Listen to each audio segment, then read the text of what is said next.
Bobbie Kabuto is the editor of the Garn Press Women's Scholars Series, and in the first book in the series, she shines a light on the renowned scholar Anne Heiss Dyson, who is the author of Negotiating a Permeable Curriculum. Vivian Vasquez writes, "This book should be in the hands of every teacher. I love the seamless way in which past and present, past Anne's original text, and present Bobbie's story of her son, combine to create powerful thinking and promote courageous teaching that places children at the center." Unfortunately, Anne Heiss Dyson is unable to be here this evening, and so Kathleen Olmsted, who is working on a book for Garn Press, will read for Anne. In what follows, I will introduce the reader to three tenets that build a foundation for negotiating a permeable curriculum. I will do so through the voice and the world of a child writer, my son Ricky, who I observed learning to write from the time he picked up a plastic egg roll in his kitchen set at 2 years old, thinking that he could use it to mark on a piece of paper, to the present time when writing is now about finding evidence in the passage to support the main idea of his paragraph. So here I return to Ricky's second grade year to examine the social worlds of the child composer and the official world of school, as well as the impact that the curriculum had in positioning Ricky as a struggling learner.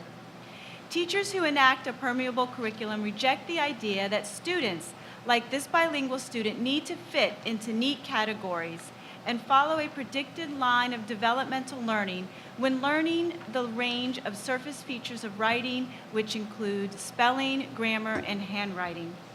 While the home environment supports everyday contextualized writing, writing in school is often decontextualized, pulled apart so that children are forced to work with written language forms and social conventions in a meaningless manner.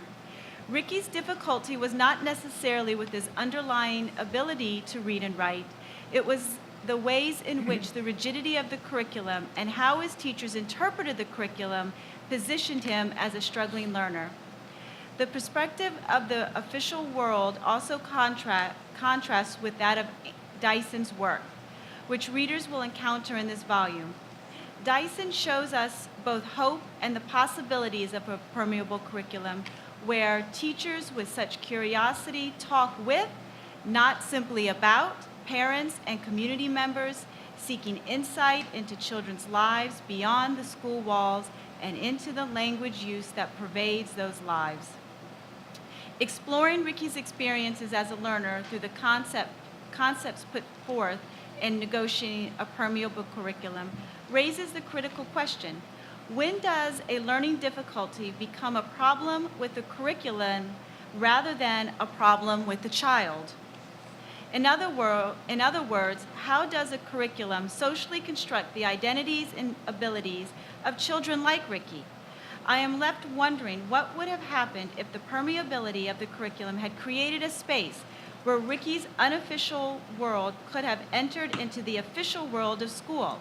How could the worlds of Ricky's teachers and Ricky come together in instructionally powerful ways so that a new space could be created, a transgenerational space where learning transcended the borders of time and space and of teacher-student generations?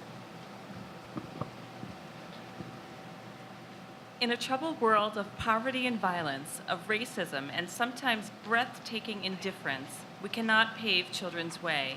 But as teachers, we can help. In our own responses to the children, we shape their understanding of what it means to be an educated person in our society. If our classrooms are not places for diversity of social action and a wealth of cultural materials, we risk sending messages of alienation, messages that say that educated people are not rooted in their own histories and strong relationships with people that matter.